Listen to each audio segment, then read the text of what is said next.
And now apply that same reasoning to the stranger, this person who we pulled forward to represent that group of people. Isn't it possible that at some point they might have a more direct contact with us? They could become a very close friend, or they could do something that causes them to be an enemy. So why do we have an indifference towards them if there is that transitory nature to our relationship to that being? And once more, if we consider prior lifetimes, that stranger in this life has been very dear to you in another life, very kind to you, your best friend, has also played all the other roles. So why do we have this attitude of indifference, fixing them in that role of a stranger, when this is actually quite transitory? It's impermanent.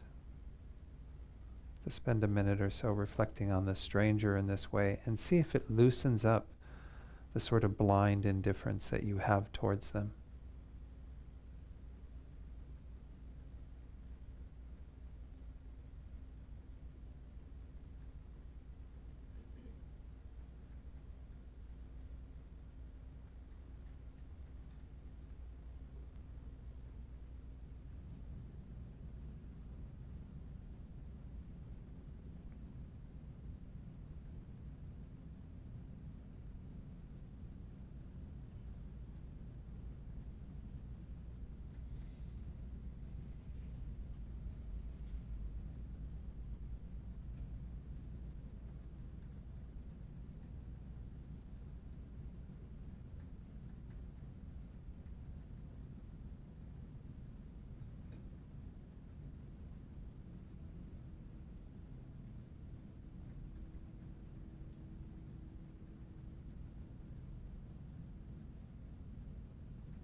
And then thirdly, turn your attention towards that person who represents the difficult people in your life. And recall the emotions that came up there. And those emotions were based on seeing them as being very fixed in that role, as a difficult person, as an enemy. But that role is transitory. It could change. We've seen this in our own lifetime, that some people who were difficult for us actually became very close to us. So this relationship could change in this life, but has changed from lifetime to lifetime. That person who is very difficult in your life right now has actually been very dear and close to you, has also been a complete stranger. So as you contemplate the impermanence of that relationship, see if it has an effect, a diminishment of whatever level of aversion, repulsion, anger, hatred that you have towards that being.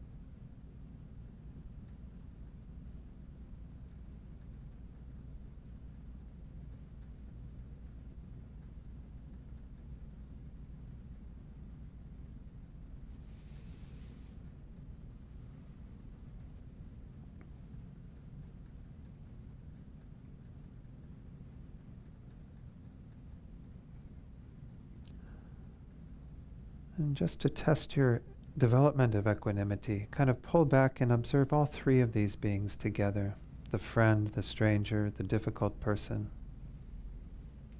And see if in some way you've eliminated some bias. Might not be at a level of perfect equanimity yet, but is there some even-mindedness that's there? Can you look at all three of these beings, and of course then the groups that they represent, with the same regard, with an equal regard, seeing them all as worthy objects of your love, your compassion.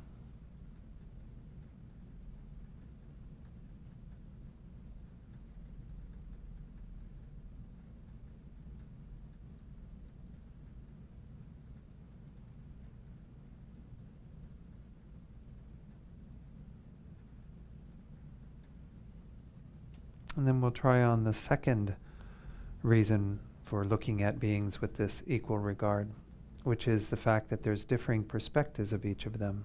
So beginning with the friend, that person who represents that group, we know that they're a dear friend to us because that's the role that we see them in. But we can also understand that other people see them as complete strangers and have no regard for them. Other people might see them as difficult people, as even enemies, and might hate them. So as we look at that friend and have that understanding that other people see them in a very different light, who is correct? Should begin to once more undermine some of the attachment we have for that friend, that distortion, because we see that actually they have many different aspects to them and are seen in differing ways by different people. So just spend a minute contemplating that in regard to the friend, and once more see if it diminishes to some degree the attachment that you have for them.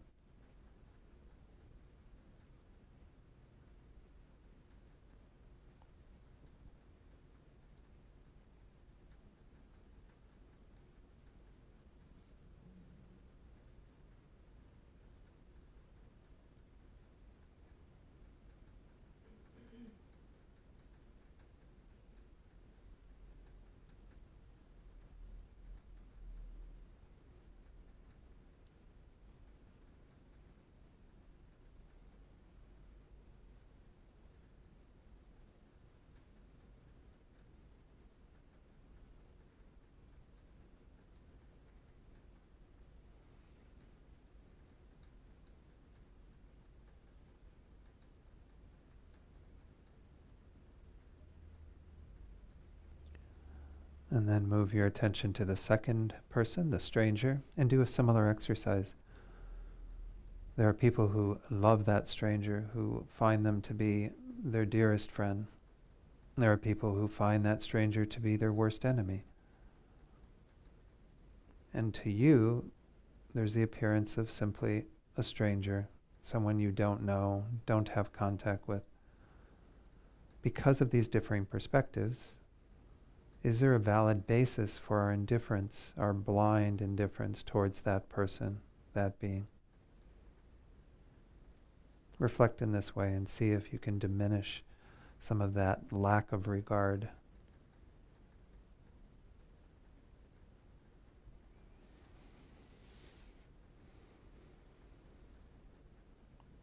And then go on to do a similar exercise with the third person, the difficult person. That difficult person is someone's dearest friend, also a complete stranger to many others. So once more, who is correct? Is there a valid basis for you to look at them through the lens of annoyance, anger, aversion, hatred?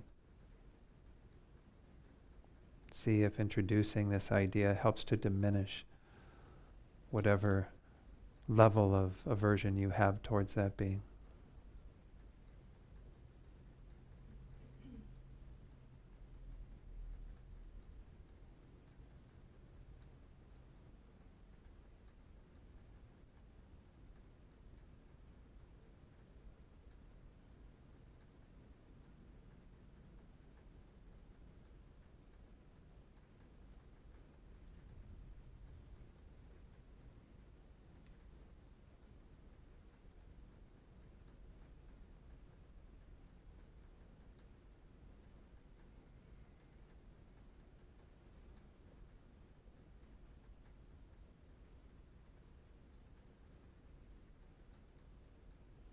And then try to, as before, take in all three of these beings and see to what degree have you cultivated some level of equal regard for every one of those three. And acknowledging if there's still bias there, that's okay. We're working on diminishing that. But just see if this meditation of seeing how there's differing perspectives of those three individuals, has that had a diminishment in the bias, in the partiality, the prejudices that you have towards each of those three beings? Do you have more of an equal regard for them?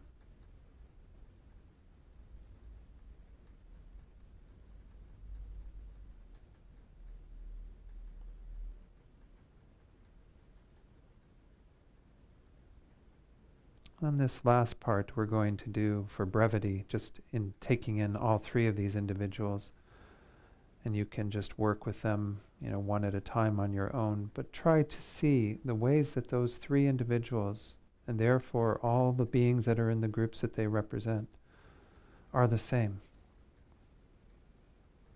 First, in the fact that every one of these beings simply wants to be happy and doesn't want to suffer. There's no difference in that fundamental desire that every one of these beings has.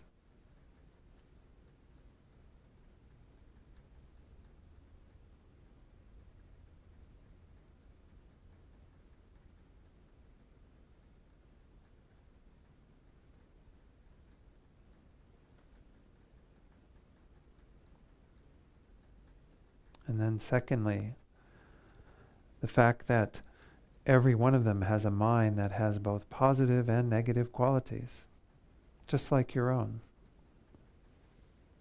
Although we tend to see just the positive qualities of the friends, the negative qualities of the enemies, and we're blind to the qualities of the strangers, each of those three individuals has both positive and negative. Their minds are very similar to our own.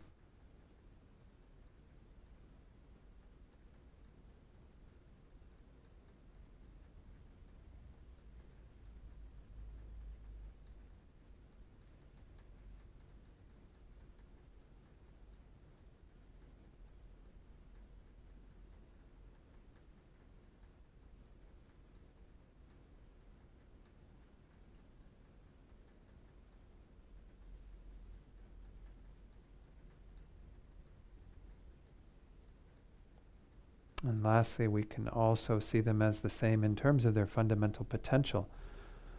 Whether it's our friend, the stranger, the difficult person, every one of them has a mind that is fundamentally pure. Every one of them has the potential to remove all the impurities in the mind, all those negative tendencies, and to develop to a limitless degree the positive qualities. We all have the same potential. Every being in these three groups has the exact same potential. So contemplate this as well as the other two ideas. See how you can begin to develop some level of equanimity on the basis of all these beings being fundamentally the same in their desire for happiness and freedom from suffering, in their having minds that have both positive and negative qualities, and in this fundamental potential that each of them possesses to develop their minds fully.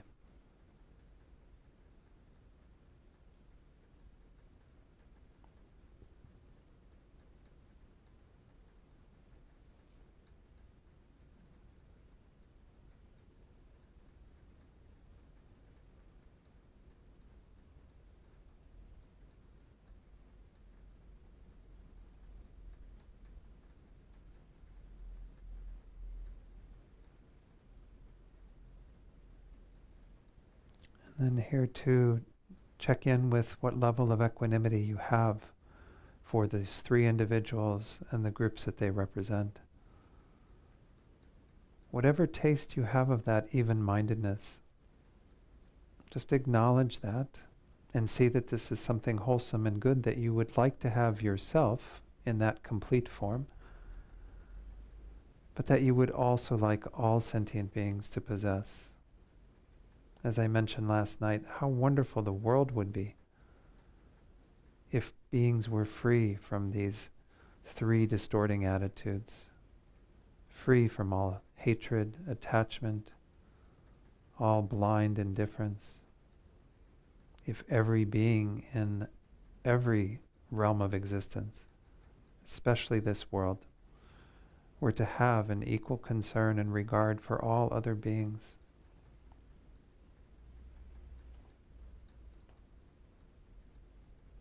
and so we'll cultivate that thought, making it stronger through the 4-line verse that begins with the immeasurable aspiration. And if you'd like to recite that with me, you can. It's on that prayer sheet, the 4 immeasurables. The very first line. How wonderful it would be if all sentient beings were to abide in equanimity, free from attachment for friends and hatred for enemies. So pause here and just really hold that thought. How amazing, how wonderful it would be. Just as you've begun to taste that equanimity, wouldn't it be wonderful if every being were to abide in that state? No longer any bias, any prejudice.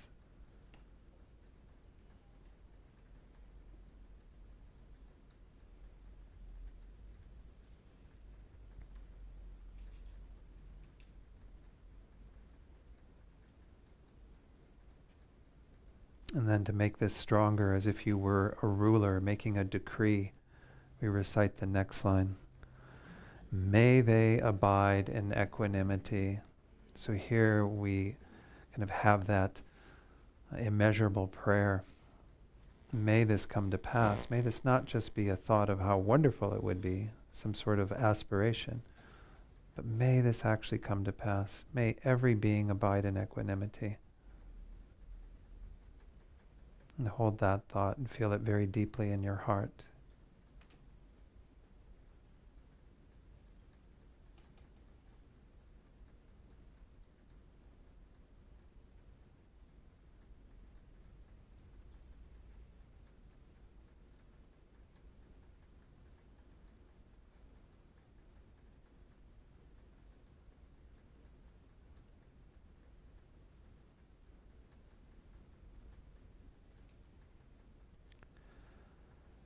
And then with the third line, we take personal responsibility. As we discussed last night, we cannot be the actual single cause for beings to have that state of mind.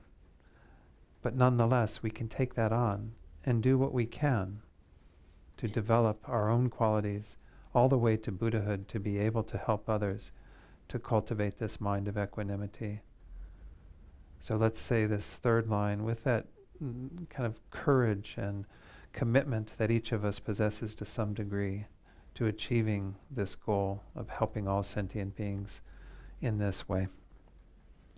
I myself will cause them to abide in equanimity. And even if we're just saying this and don't really feel it in our hearts, it's perfectly fine. But if you do feel that in your heart, this strong desire to help beings to know that mind of equanimity, to live from that place of freedom from partiality, and muster that up and feel that very deeply.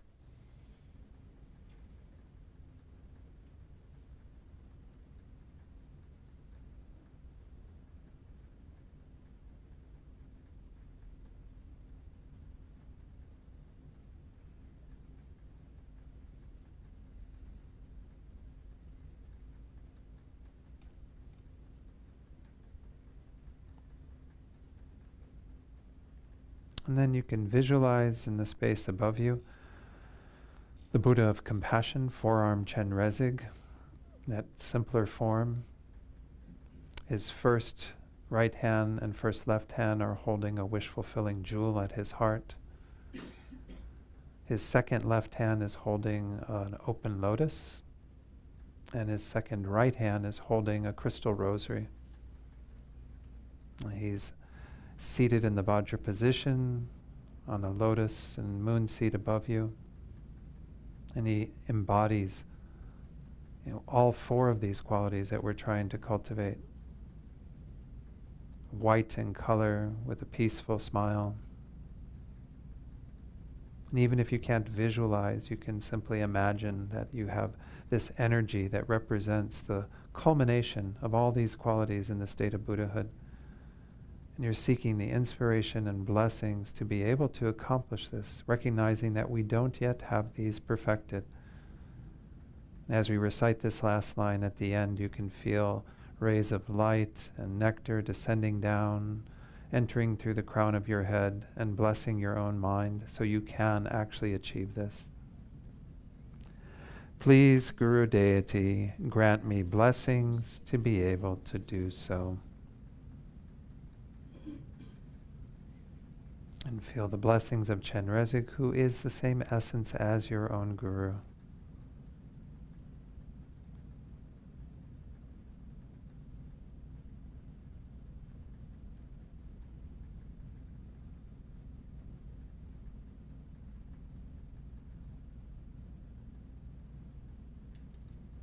And then dedicate any positive potential from having done this meditation so that we can achieve that eventually, attaining the state of enlightenment, helping all sentient beings to know the taste of equanimity in the same way that we are trying to cultivate it.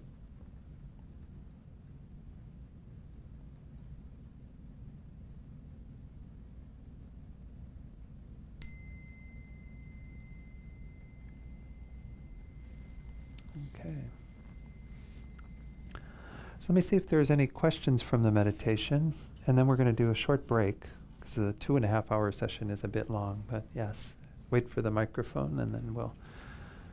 So yes, Anna. Hi, Don. I'm having a problem here because I would think that it seems arrogant to say, I myself will cause them to abide in equanimity. Mm-hmm. Shouldn't first we say, please, Guru Deity, grant me blessings to be able to do this? And then, so I understand that blessings, grant me blessings, grant me to transform my mind. At what point and who is it? Is the practice itself blessing our mind? I mean, if you could just explain what this blessing thing is. You know, I constantly see blessings, even with Tada, bless me, or wherever it is. So grant me blessings. We're asking someone to bless our mind, or is it our own practice? Wow, it's a complicated question. Oh, sorry. No, that's all right. And then, as I said, shouldn't that come first? And then I myself will cause them to abide in equanimity after I am blessed, after my mind is transformed. I mean, I guess you could look at it either way. I think the way that it's laid out is because we generate that aspiration, that thought, that responsibility to say, I will do this for all beings, and then we seek the blessings of the Guru to be able to accomplish that. So our initial thought comes before it, because we have to say, I want to do that, and then seek the aid and the inspiration of the holy beings to be able to do that. That's, but I see what you're saying, that it would make sense in some ways to receive the blessings first, and then perhaps we can get there. Also, if you could just, so if we don't ask for blessings, how important is that? We will not be blessed, we will not transform our mind? Is that, I'm not sure. Right, I understand. And so when we start talking about kind of these holy beings and the role that they play in our lives, I think it's a big subject, and I'll try to talk about it a little bit. But essentially what we mean is that, and of course it's all part and parcel of what we're each about when we cultivate these sorts of thoughts. When we're sitting here and thinking, may I become a Buddha and do all of this for other beings, may I attain this state to be able to benefit others. Well, we're in a state now where we haven't attained that, and we're seeking the blessings and the aid of beings who've already accomplished that. Just as when we've accomplished that, others will be looking to us and trying to receive. So there has to be some confidence that there's some ability to have an interrelationship there. Faith is a part of it, and faith in Buddhism is never a sort of blind faith. It's a faith that's grounded in reason, that's grounded in our own experience and understanding of what the path is about. So kind of what we went through last night in talking about what is the role, because this was to Jack's question. Where's Jack right now? There's Jack. Jack's question of kind of like, how can we cause them to abide in equanimity? We cannot be the single only cause for doing that. But if we get to a state of Buddhahood where we are in that position of the being who's providing the blessings, the inspiration, the sort of, they call these, the literal translation is kind of waves of magnificence or something. The idea being that we can have a direct interactive capability with other beings.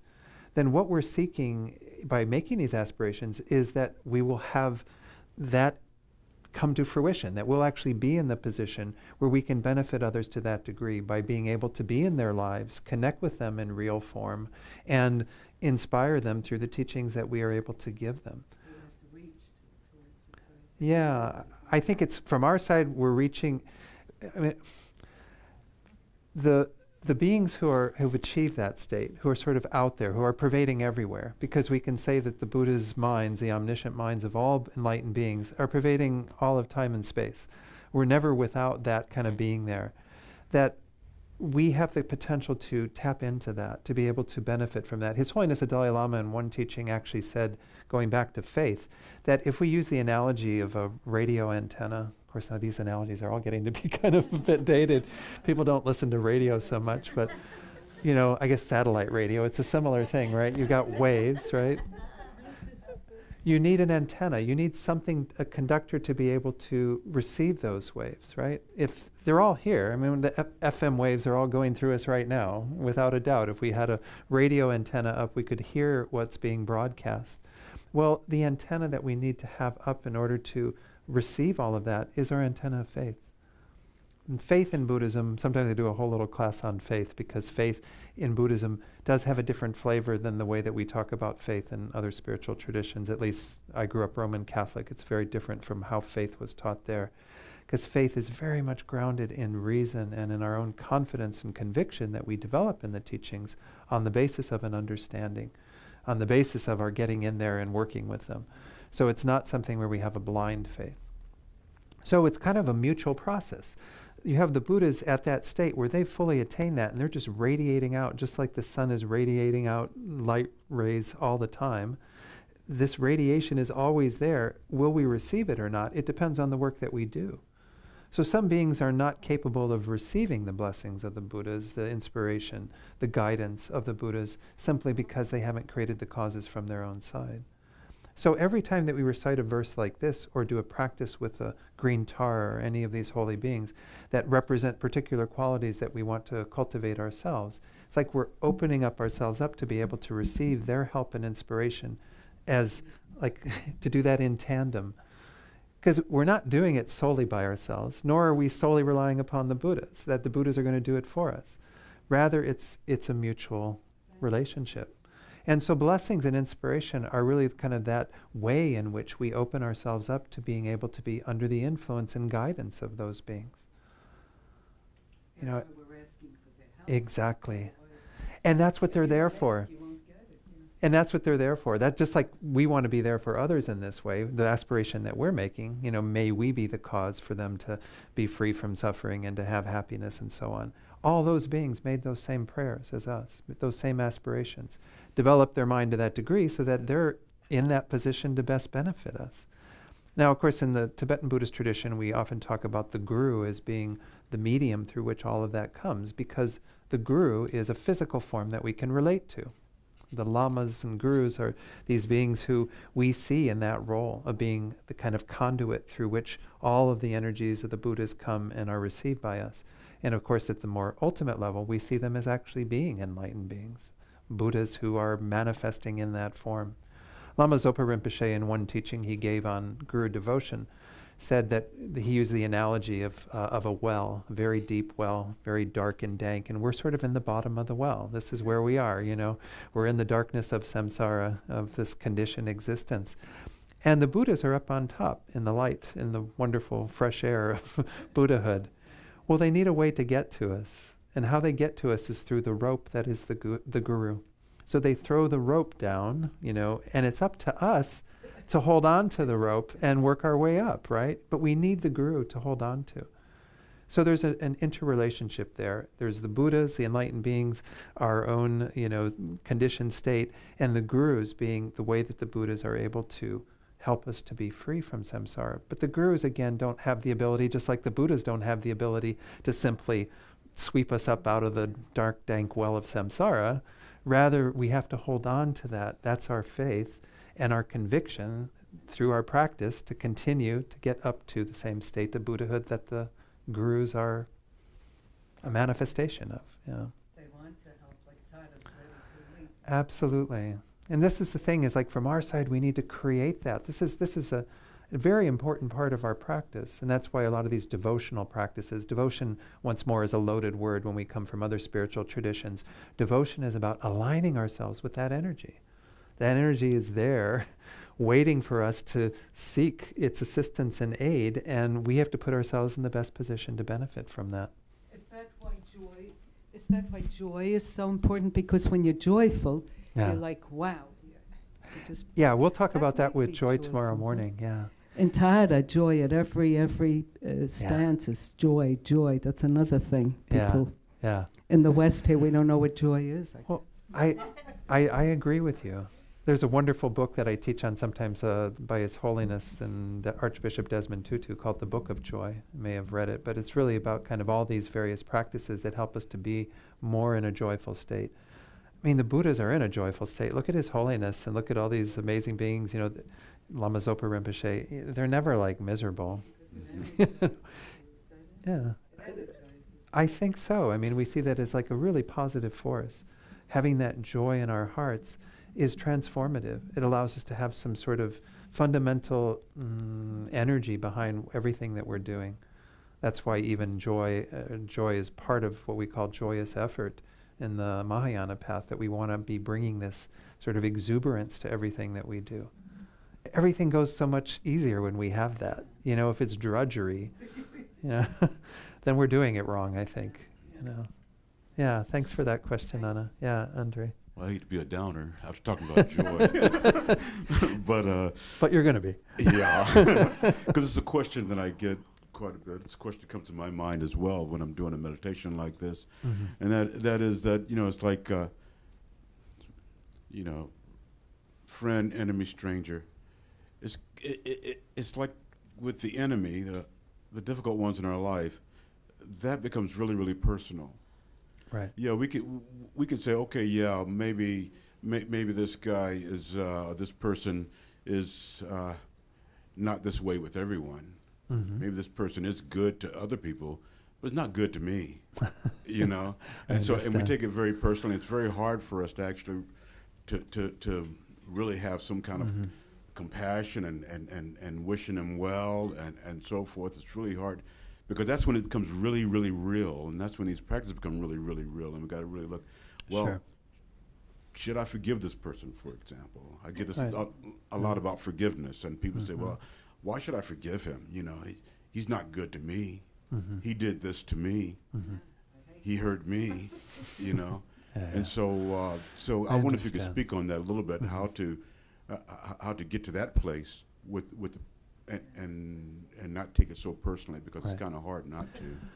No, absolutely. And I think that if we talk about this analogy that we're all working from, of like us being on the stage and this is our audience, and we do have people that are interrupting our show. They might not be interrupting anyone else's show, but they are definitely doing that to us. So it's very easy to take it personally. Why? Because we think it's our show. So we get down to these kind of deeper reasons that we haven't really touched on so much yet.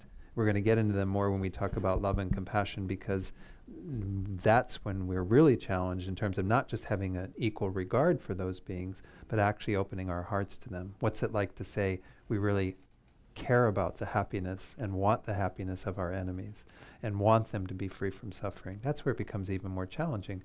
But the fundamental place where we are askew, where our ignorance is most operative, is in regard to this self that we are grasping at, and also the self that we then are cherishing and holding to be most important. It's most important how they act to us versus how they act to someone else. It's even playing out in that.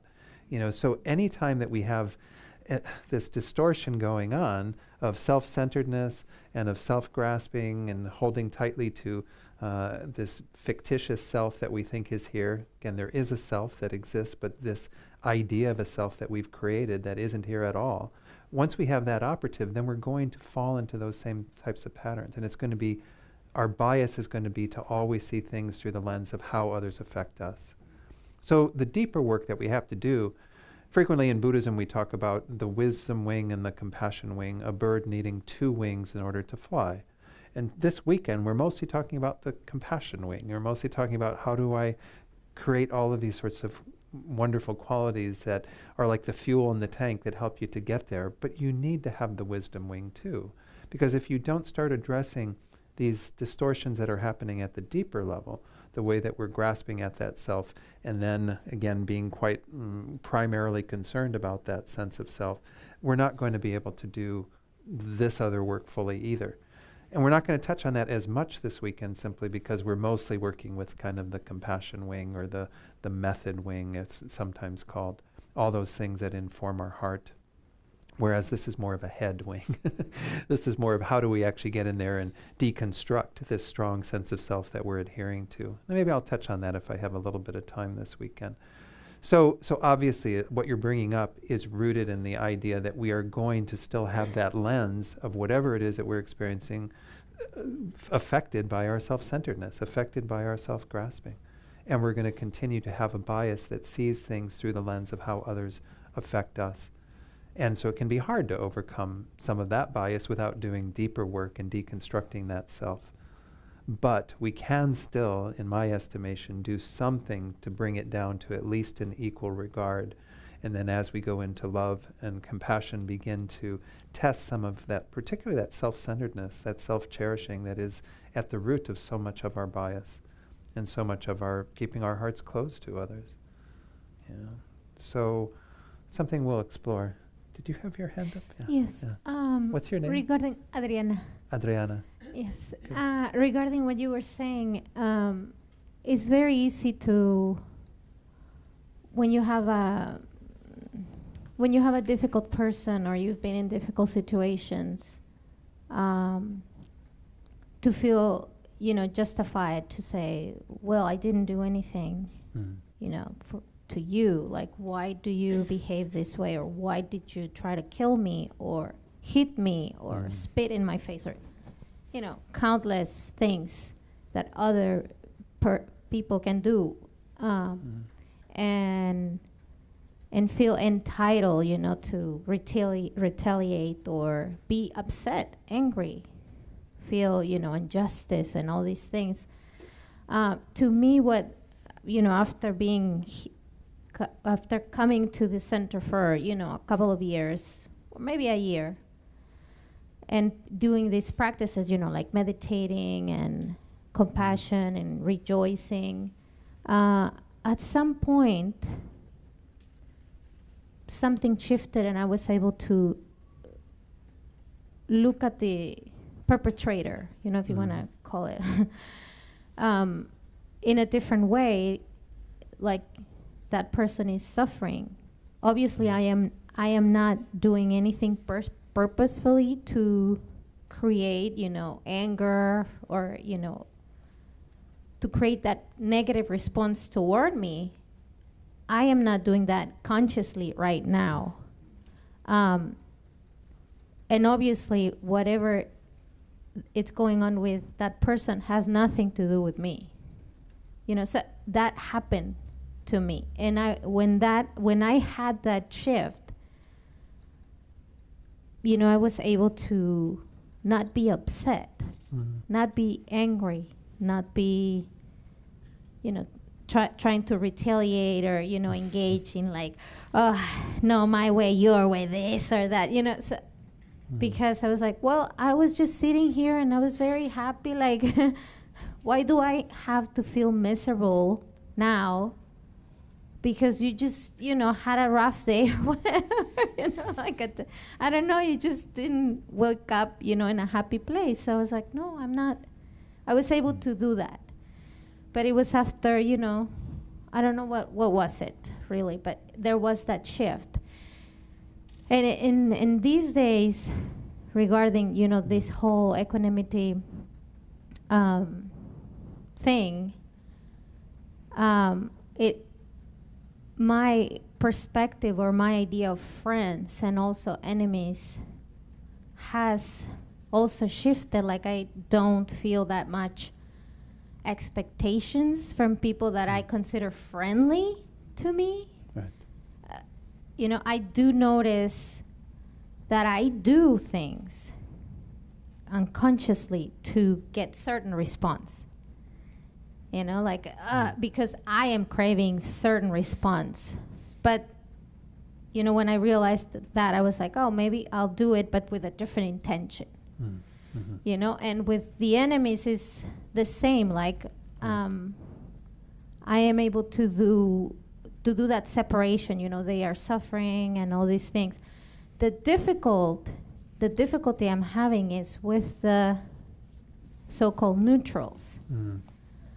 Yeah.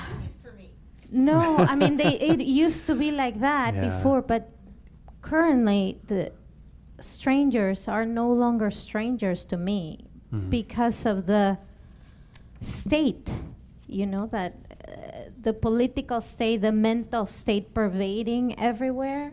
There is not like that. Before, you know, a couple of months ago, I was able to just go outside and just look at everyone and say, oh, que acá sienten bien, you know, acá sienten bien. Just be like floating.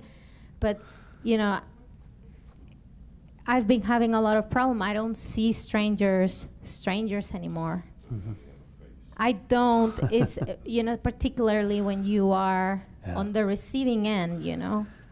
Right. It's easy when you're not receiving, you know, negative things, you know, from strangers. But when you're on the receiving end, then you're like, oh, okay, so I'm in regarding to strangers, and that's the challenge, you know, that I'm trying to explore in this during this weekend, is how to approach that, because I'm in a you know, defensive mode, like what's going on, what's going to happen when I go to the supermarket, you know, or to my children, or, you know, like I have to be in that state. I can't be, oh, you know, like I used to be, oh yes, I'm just gonna go to the supermarket and smile at everyone because, you know, they spit at you or something, you know. It's really, there's stuff is going on outside that the strangers are the difficult, you know, people for me. And it helps the karma idea, you know, to understand a little bit, but in a practical way, because this is where we're functioning right now. I'm trying to find like a middle ground, you know, where I can, okay, it's just like me, they're suffering. So it's really, it's very different. I come from a place where nobody feel or believe that we're better, you know, than our neighbors or stuff like that. It's not in our mind stream, so it's really hard for me to relate to that. I can't really, I haven't been able to come to terms to it. Thank you for sharing that, Adriana. So let's take a short break, and when we come back, we'll see if there's any other comments before we go on to measurable love, which was the main topic we wanted to spend some time with in this.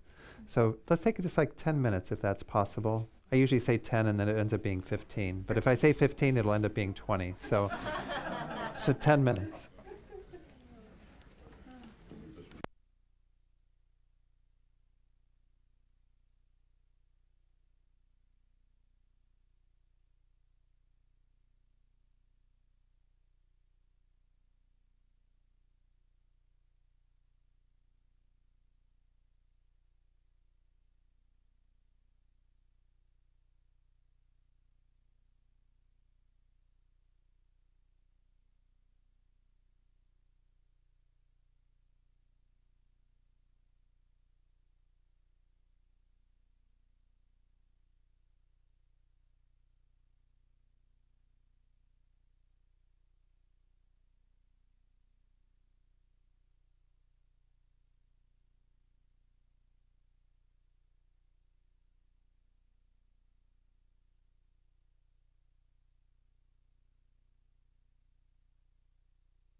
must be doing a great job because normally we need to gong everybody back in. Everyone's.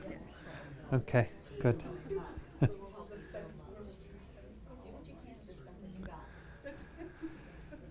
All right. So let's see if there's any final questions on equanimity. Lee has a question. Hi. Last night you were speaking about how equanimity is not kind of a bland neutrality. Right. And I was wondering, when one experiences genuine equanimity, what is the emotional tenor of that? What does that feel like? Is that, would you say it's like a warm emotion or a feeling of affection for all beings? It's a good question. I would say it's probably close to what you're describing, a sense of an affection or a concern. There's a wonderful little paragraph or two that I want to read from Kathleen MacDonald's book that talks a bit about this, where it was a bit of what I was mentioning as well about how we're still acknowledging that people are going to have different roles that they play, but it also talks a little bit about what this equanimity is like. So let me read this. It's page 110 of her book, Awakening the Kind Heart. And the section's called Equal but Not Identical. Having equanimity does not mean that we will have the same relationship with everyone. This would be impossible. Even if we felt the wish to have a close friendship with each and every person, not everyone would feel that way toward us. There would be people who dislike us or even hate us. Also, cultivating equanimity does not mean denying that there are some people who are kind to us and others who are harmful.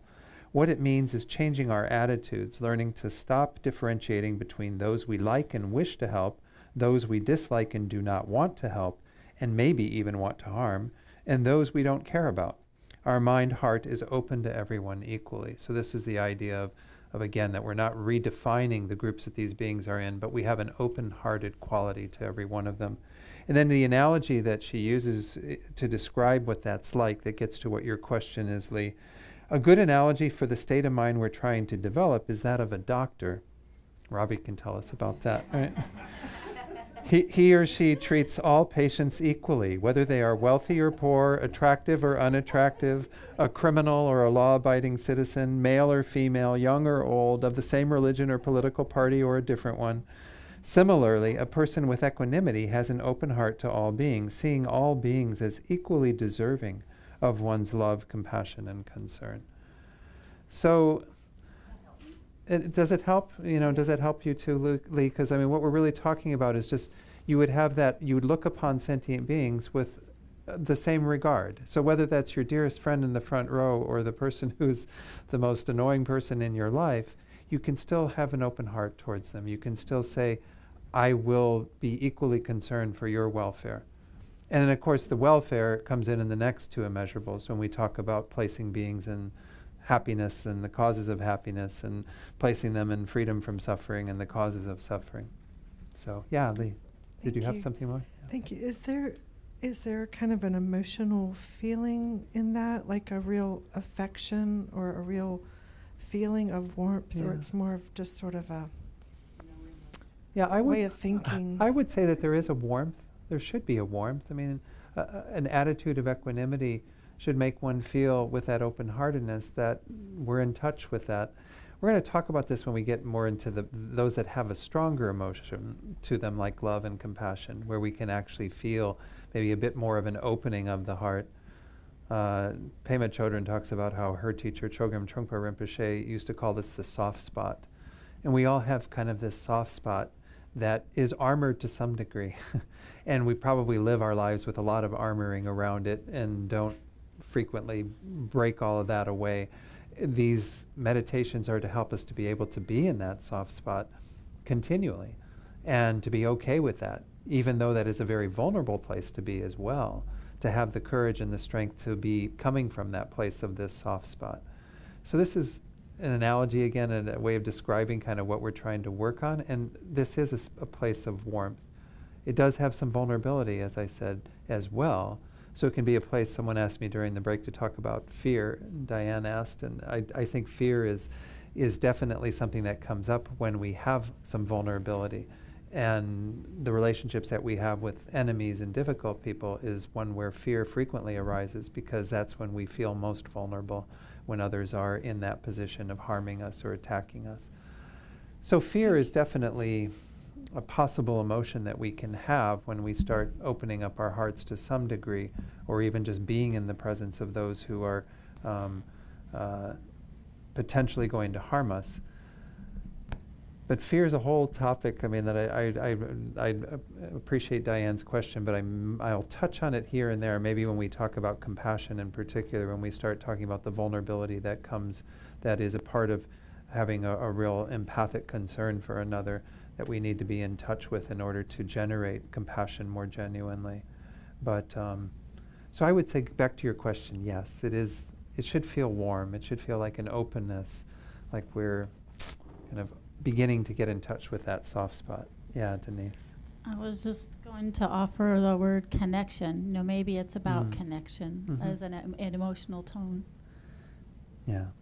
See what you wanted to say about that. Yeah. No, I think connection is another good word, where we don't feel this sense that we're isolating ourselves from others, but that we're open to all beings. So in that way, we could say, yeah, it's a very connective feeling, like acknowledging that. Yeah. Yeah, Andre, get the microphone to you.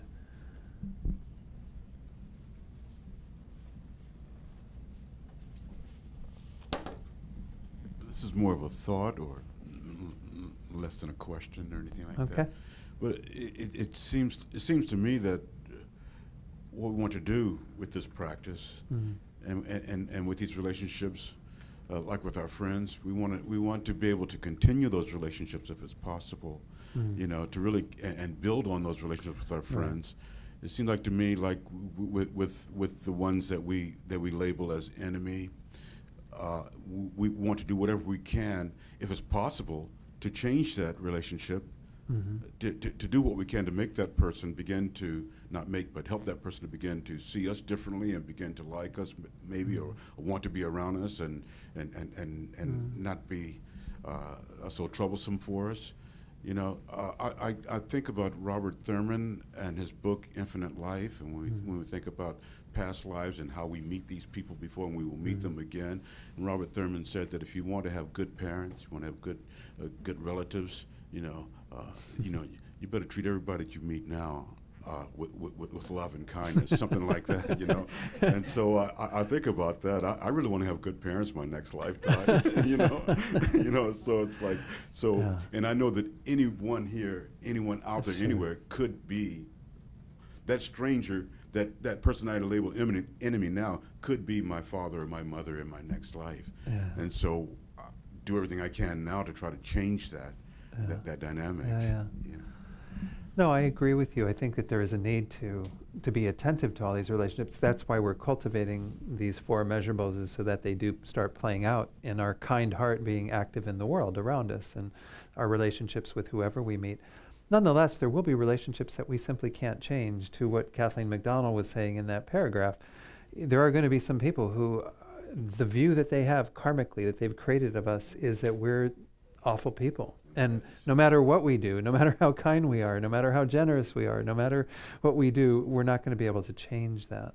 So the goal isn't necessarily to change it, because once more that change has to come from that person's side, but to do what we can to not validate it anymore, to try to create the causes from our side, to not be harming that other person, you know, to not be doing anything that will cause that relationship to be the same in the future.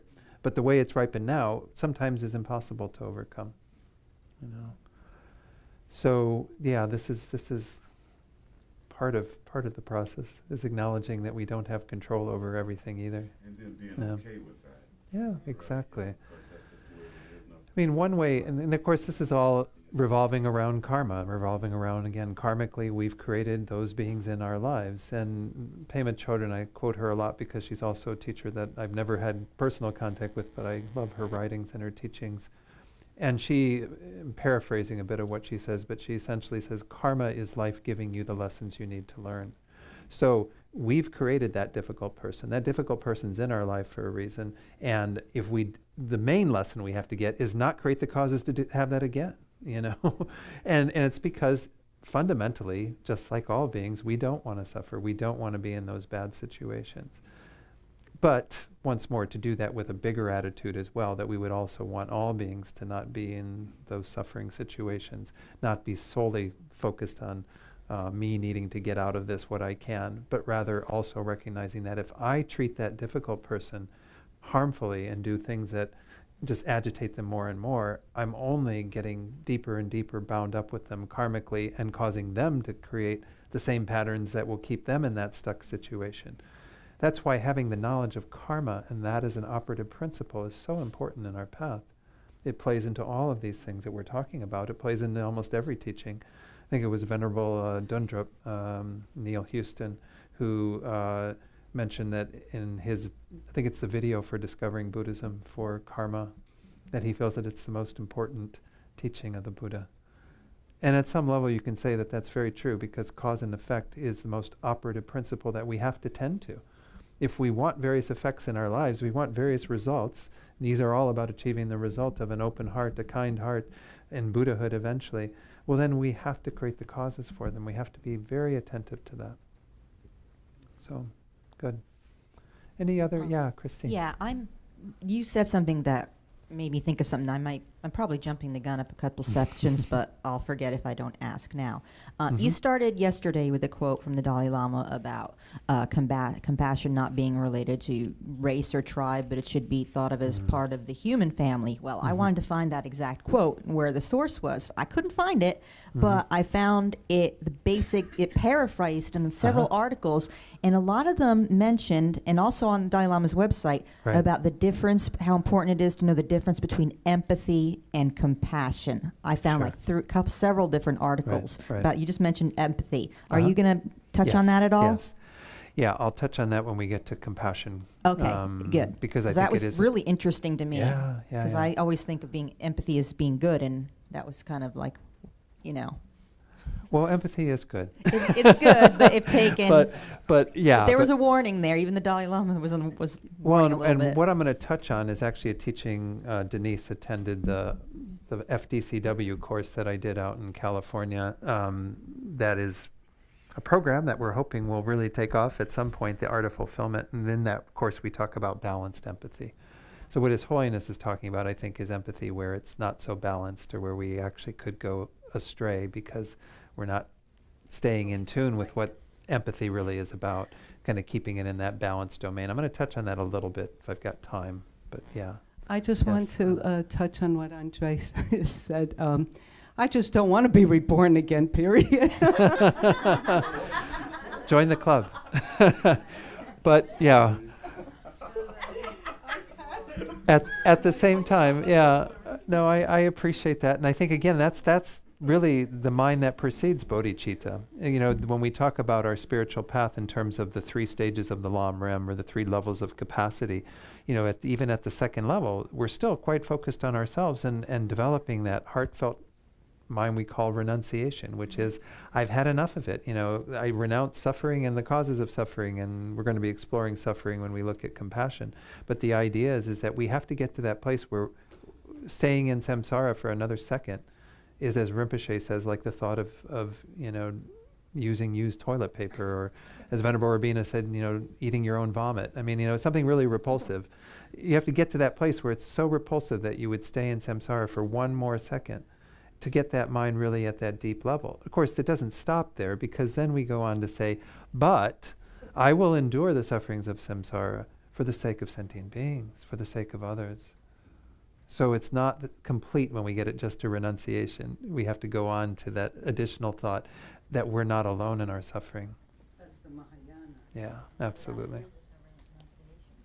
And it's perfect. We need to get there too. So, yeah, Fran. If someone perceives, if your enemy, if they perceive that you are doing something to them, right, and you're not, and you have no control over it, do they ultimately, well, I guess when we cross over, whatever, do they ultimately realize that? I don't know that I know the answer to that. I would say that, at some point in Buddhahood, they realize everything, so they would realize everything, but I don't know. I mean, I think that, again, we have a lot of biases that are there that are just karmically conditioned. I mean, I've had these interactions with people where it's like where I wasn't apparently doing anything in the moment, and they were like all of a sudden just accosting me and being really difficult to me. And it's like, well, where did that come from? And this my ever, is, you know, is that not being... mental. I mean, this is not mental. This is a physical issue. Right. That, you know what it is. It's a physical issue that, I mean, I didn't build my community, let's say. Right, right. So I don't know whether there's something wrong with her, or I don't think there is. Right. But I didn't build a stone wall. The community built a stone wall with drainage and things. And she's blaming me and telling me it's my fault. Right, right. So again, there's some karma there that you're being seen through the lens of being the difficult person, the enemy to her, regardless of what you've done. You know? Oh, no, she's... I mean, there's lots of things that I would suggest doing that, you know, might be useful to like really treat her, as Andre was saying, you know, with so much kindness and do as much as you can to alleviate that. But nonetheless... There's nothing I can do. This is not, like I said, I didn't build the drainage system. So there's nothing, and she's been told, but it's just not. Right, right. But she still blames me, and I don't. I mean, I have not. Yeah. And this again but she's happens. Been told by legal people, and. Yeah. Again, I guess we have to acknowledge that there are some things that simply we can't do anything about. This is a level of what we might call our acceptance of situations. I'm assuming that once we cross over, though, she's going to know, like, that was ridiculous. I don't know if that necessarily comes with kind of, and by crossover, do you mean just like dying. Leaving from this life? Well, then I don't think we gain any more knowledge from going from life to life. I mean, we gain our knowledge in that life, and we take it with us to the next life. I don't think we gain anything just by shedding this physical form and taking on a new one. You know, so I don't think that there's any sort of imparting of knowledge that happens in that process, to answer that part of it. But if I go even further to like, well, will she ever have any realization about that? Well, who knows? I mean, the karma may change, and that's going to be something that you might not have a whole lot of effect or ability to affect. Yeah. You know, so I don't know. That's a tough one. Thank you. You're welcome, Fran. I hope someday she does. I mean, but at the same time, you know, you accept it. There's a wonderful verse by Master Shantideva where he essentially says, if it's something that you can do something about, why get all worried and bent out of shape? Because you can do something about it. If it's something you can't do anything about, well, why get all worried and bent out of shape? Because you can't do anything about it. You know, so we see that our own sort of worry. The thing is that I do care about Oh, sure, and that's good. I don't wish her any ill will. I don't, but yeah. just not thinking. And this is where, once more, sometimes the best work that we can do is simply to use that on the cushion, to continue to work with it in our own hearts with this equanimity meditation, to try to generate as much, you know, of a concern for her and all the others who are manifesting in a similar way, who are difficult in our lives, and just to try to have that, and then on the basis of that, generate love, compassion, and then see what happens, you know. Sometimes things do change, you know. Yeah. Let's go on to immeasurable love, because otherwise we'll only have like 2 or 3 immeasurables over the weekend. You only get 2 or 3 paths to awaken a kind heart. So, by the way, there was a question that Peter asked about the source of all of this in the sutra. And in the Theravadan tradition, there actually is something that's called the Brahma Abodh Sutta, the Brahma Vihara Sutta, which is in the collection of progressive divisions. It's in the Pali Canon that there are actually a full explanation of these.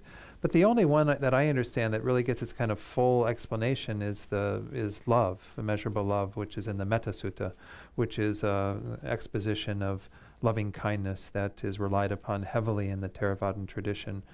Let's go on to talk about love. This is obviously, when we use the word love and call this immeasurable love, where we need to distinguish it right away from the way that we talk about love in our culture. Love here is that genuine wish for the well-being of another in terms of wanting them to have happiness and wanting them to be together with the causes of happiness, everything that would help them to have happiness. We're going to talk a bit about what that means in terms of what level of happiness we're really referring to. But it's very different from what we call love in terms of like a romantic love, or even the love that we frequently have, as we talked about last night, in regard to our families, the people that we are quite attached to and have that relationship with. What we're talking about here with love is this just kind of genuine, heartfelt wish for that well-being of another. That begins with ourself and having love for ourselves, but also has love for all beings on the basis of the meditation that we've done already on equanimity. So let's read through on that second page. Let me get my copy of the handout too so I can refer to that. On that second page, where it talks about immeasurable love, there's a quote from Kathleen MacDonald. Let me read that. "The desire for happiness unites all beings, human and non-human. Feeling love for others means acknowledging this desire, respecting it, and doing what we can to fulfill it. This kind of love is sometimes called loving kindness, to distinguish it from love that is mixed with lust or selfish attachment. Loving kindness is pure, unselfish, and unconditional. Immeasurable love means wishing all beings to have happiness and its causes." So we all have love to some degree already, or what we would call loving kindness. It's undeniable that we have that, or we wouldn't have any relationships with beings that are in our front row. We wouldn't have that ability to open our hearts to them with some concern for their welfare. So this is a given that we all have some degree of this. What we're trying to do in cultivating the immeasurable loving kindness is, as it said there, to be able to extend that to all beings, to be able to have that thought in regard to all beings, which people kind of, this can be a bit mind-blowing, right? How could I possibly have a heart that big? How could I possibly be open to loving every single sentient being? Even, again, those difficult people, which are the most challenging frequently, but nonetheless, we're going to look at kind of the techniques for cultivating that. Before I do that, though, I do want to touch on the benefits of loving kindness very briefly. This is a standard topic that is normally talked about when love is discussed in the Lam Rim, in Liberation in the Palm of Your Hand, for example, one of the books that I'm sure most of you have had some contact with. That's a discourse on the stages of the path to enlightenment. And I'm not going to go into them in a lot of detail, but most of the benefits of love we can see come from the fact that once we cultivate this mind, or begin to operate from that mind, karmically, we're creating positive results. And this is once more why karma is such an integral part of our practice, because everything that we do with our hearts, with our minds, has its own results. So if we're going to, have hatred and animosity towards others, that has its karmic result of others that will be out to harm you and to think poorly of you. If you create loving kindness and compassion towards others, well, then you're going to have the opposite effect.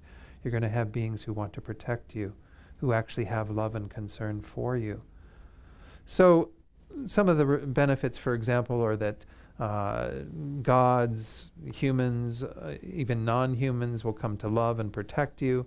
You will be happy mentally and have much physical pleasure as well. So we see that there's kind of both physical and mental dimensions to the happiness that we experience by developing loving kindness. They say that various instruments of destruction, poison, weapons, and so on cannot harm you. Of course, this doesn't mean that you develop kind of like an iron shield around you, a force field or something that these things can't penetrate. It means that karmically, once more, you've created no causes for others to harm you, because your mind is always one of wanting to benefit, wanting them to be happy. So again, this isn't an immediate thing. Oh, I did one meditation on loving kindness and then somebody, stuck me with a knife later in the day. That doesn't work. Well, these are like long-term effects of continuing to cultivate this mind. Once more, go back to the Buddha. I mean, the Buddha had Devadatta trying to, send charging elephants at him and what have you. Yeah, his cousin, exactly. So even though he had that in his life, through the power of his loving kindness, it said that he was able to actually dispel those forces, like the scene that many of you know of when he was sitting in meditation, achieving enlightenment, and the Maras, these evil forces, kind of sent arrows at him, and he transformed them all into flowers. We will see that at high levels of development, yes, you can do these sorts of things. But mostly what we're talking about for us is that karmically, we stop creating the causes for others to harm us when we generate love towards them. That kind of makes sense, right? I mean, we don't have to study a whole lot to get this. We just have to engage in the practices by which those results will be attained. It's also said that you will attain your goals without much effort, that all the accomplishments will follow from that. Love is said to be one of the most powerful forces in our world, and it can be a great boon to our practice in so many ways. And then, of course, the benefit that is set out in the Brahma Vihara Sutra that I was just referring to is that you will be reborn into the Brahma abodes. And that's why these are taught as kind of the Brahma Viharas, the Brahma abodes.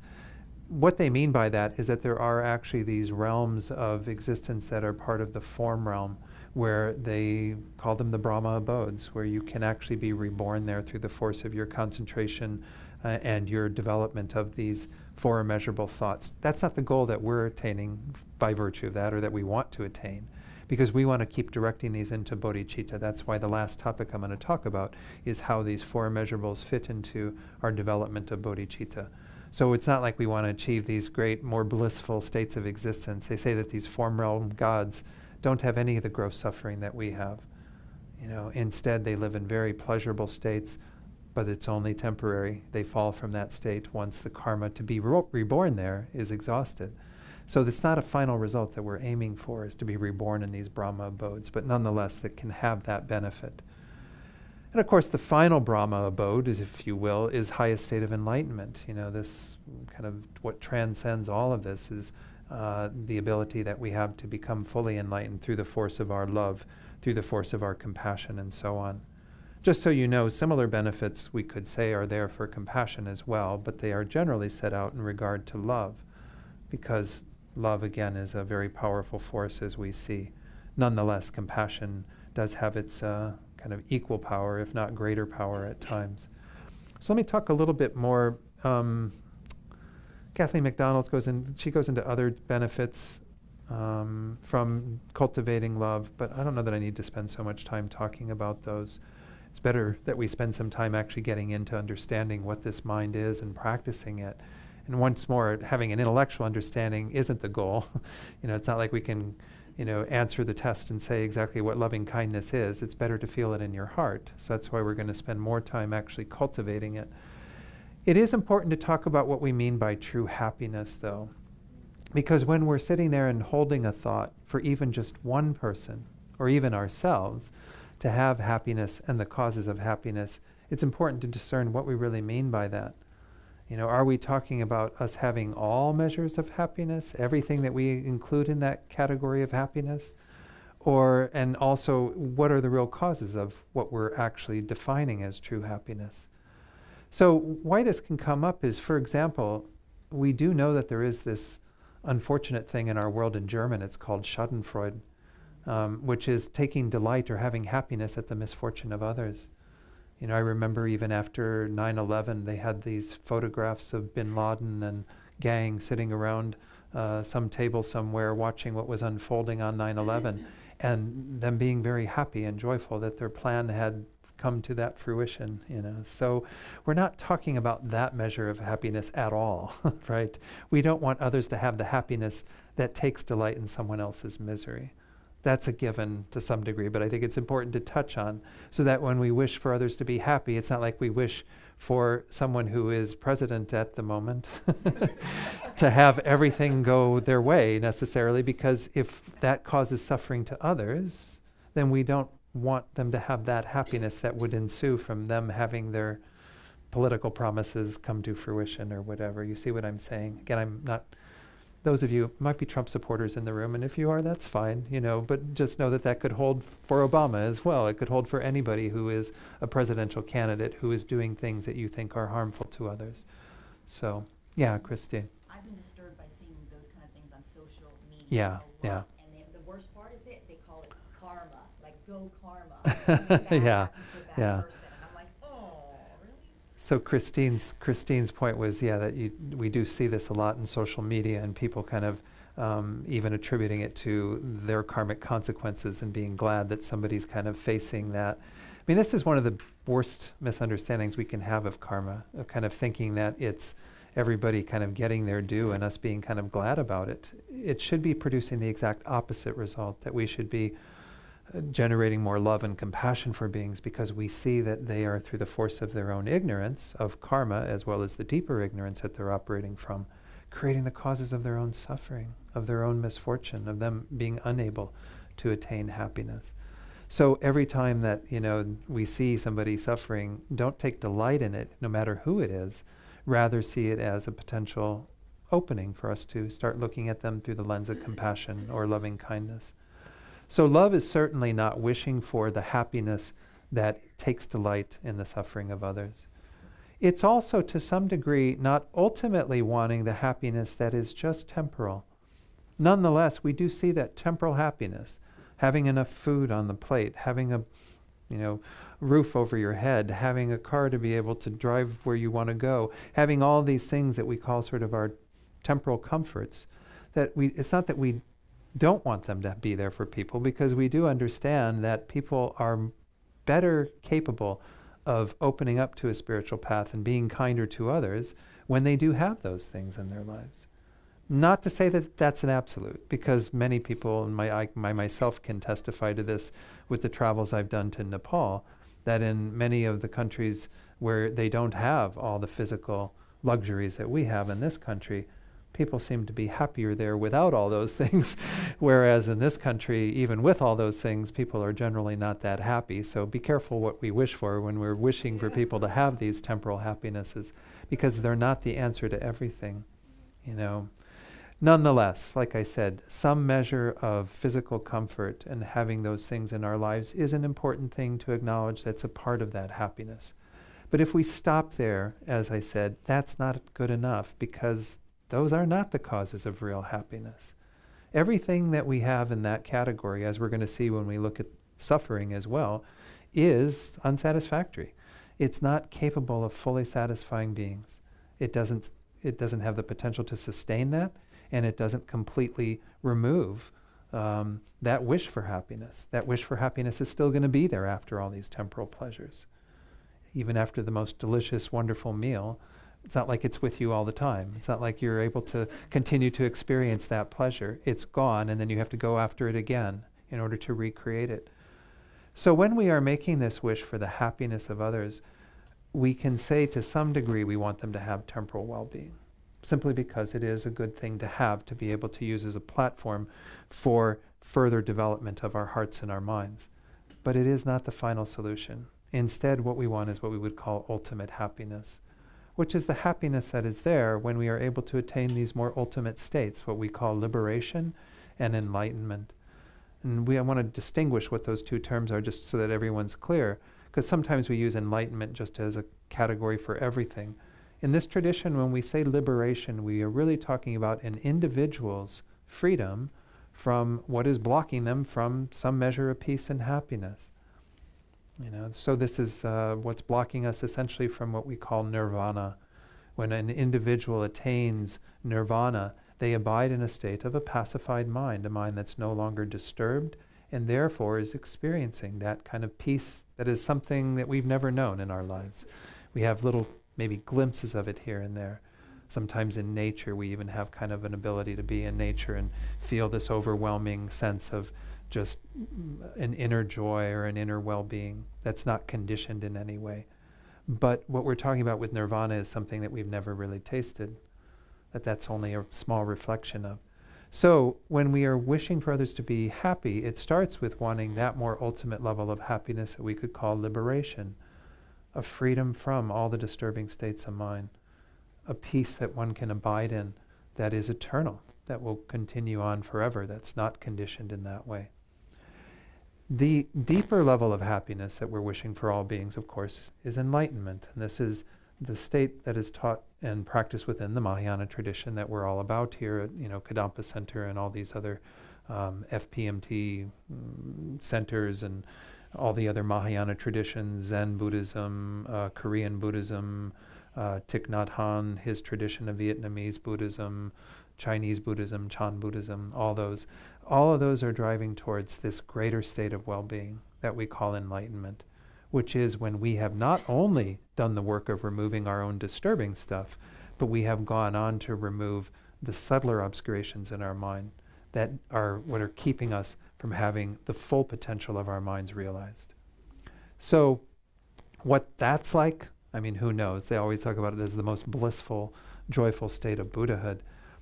Hard to say. Again, we have little ways that we maybe get a taste for what that's like in our lives, but we can't really know what that full experience is like because it too isn't really conditioned in the way that our experiences of happiness are, because it's lasting forever and continuing and is just an embodiment of that is the product of all the work that's done on the path. So when we're making this genuine wish for the happiness of others, we can start with temporal happiness. We can certainly want them to attain liberation, but we mostly want them to attain this unparalleled bliss of Buddhahood, this full enlightenment, because that's the state in which they will have fully developed themselves. That is what we all have the potential for, talking about Buddha nature last night. This is what we all can achieve. So it's important to have that as a distinguishing understanding. Let me just take a look at Kathleen MacDonald's book and see if she had anything more that's worth. I think this part is worth saying as well. This is on page 25 of her book. She says, it is also important to accept that not only does everyone want to be happy, which is the platform upon which we're working with this idea of loving kindness, but everyone deserves to be happy. It is our right as beings. We should be happy. We sometimes feel that we do not deserve happiness because we hurt someone or because a loved one is suffering. We think, how can I be happy when my friend is suffering? This is guilt, an unhealthy and deluded mental state. We need to recognize it and learn to avoid it. So this is the important thing, is to recognize that not only do all beings have the potential for that deepest level of happiness, but they all deserve it. Even you deserve this. Every one of us. I know in the West we have struggled a lot with self-esteem issues and kind of putting ourselves down and thinking somehow we're not worthy or deserving of these ideal, lofty goals. But every one of you is. That's the starting point for all of these teachings, again, is to understand that fundamentally we're the same in wanting that happiness and desiring not to suffer. And we all deserve that result. That is what we're aiming for. As I said last night and even a bit this morning, the problem is we're going about it the wrong way. And what we're learning this weekend is the right way. How do we actually achieve happiness? How do we actually be free from suffering? By cultivating these states of mind, these positive states. Okay, I think that's good enough. So there are many obstacles to loving kindness, and we'll encounter these certainly as we go through. I skirted over Joan isn't here today, is she? She brought up some issues last night. Maybe if she returns at some point, we'll invite her to talk a bit more. Obviously, we're going to see obstacles come up in regard to all of these, and sometimes quite specific with certain relationships, like the one you were talking about, Fran, where it might be very hard because in reality you can't get that to change, so you have to change your own mind. We have to work with just kind of what we have to work with and to change. But we do see that there are many obstacles to these various mind states that we're trying to develop in the four immeasurables. With equanimity, we talked about, of course, attachment and hatred, and then the sort of prejudice or bias that we have, those being the far enemies. With love, of course, the far enemy is this idea of kind of ill will, ill will or harmful intent, which is sort of another variation on our hatred or our animosity towards others. This is like the most opposing mind that can sometimes arise. It's not going to arise that frequently with the friends, and hopefully not, and with the strangers maybe not as much, but it's going to definitely arise when we start working with generating loving kindness for enemies, for difficult people. Because our way of looking at them is through the lens of wanting to retaliate, not wanting to embrace them with loving kindness, but rather to do what we can to harm them because they've harmed us. We also see, though, that we can have some problems with, our own selfishness. This is what I mentioned earlier, that's at a deeper level behind our inability to practice these mental states of equanimity, love, compassion, and so on, is a tendency that we have to be very selfish, to be very much about me, myself, and I, and what I need. This is why we're frequently challenged in terms of extending that loving kindness to others is because we want things for ourselves first. Nonetheless, as I said earlier, even in the West, we have a lot of self-esteem issues that cause us not to even think that we're worthy of receiving what we, desire, our own happiness and so on. So we get a lot of confusion that goes on that can become an obstacle to love. So you may see once more, just as we saw with equanimity, some of these states of mind arising that you might need to do deeper work on. So if you see a lot of animosity, a lot of hatred, ill will coming up with regard to enemies, well then maybe you need to do some other meditations besides cultivating love that help you to diminish that anger or hatred before you can really generate love for that being. And again, there are many techniques to work with that, to think about the karma of the situation, to think about the disadvantages of anger, to think about the fact that the person who's harming you is under the control of their own delusions. I mentioned some of these last night. So it is important that whenever we have something that we're trying to work on that's a positive emotion, if we see that the negative ones that it's counteracting are quite strong, that maybe we have to go over here and tend to that first. And we're not going to be able to do all that work this weekend, but I'm just pointing that out with regard to each of these, because there will be some things that you might need to address based on your particular relationship with that person. Okay? Let me talk about the near enemy of loving kindness, because I think it is one that speaks to the fact that in our relationships with those that we love quite easily, what messes them up is attachment, is this kind of self-affection even, this idea that we want, that person to continue to do what benefits us, right? This is something that once more we want to make sure that we keep out of the equation. And sometimes when we start feeling loving kindness towards another, especially those people in our front row of our theater, that we already have a very good relationship with, it starts taking on the guise of attachment. It starts becoming about what I need for my welfare as opposed to what they need for theirs. So this is a near enemy. I mean, if we clearly can delineate these and know when attachment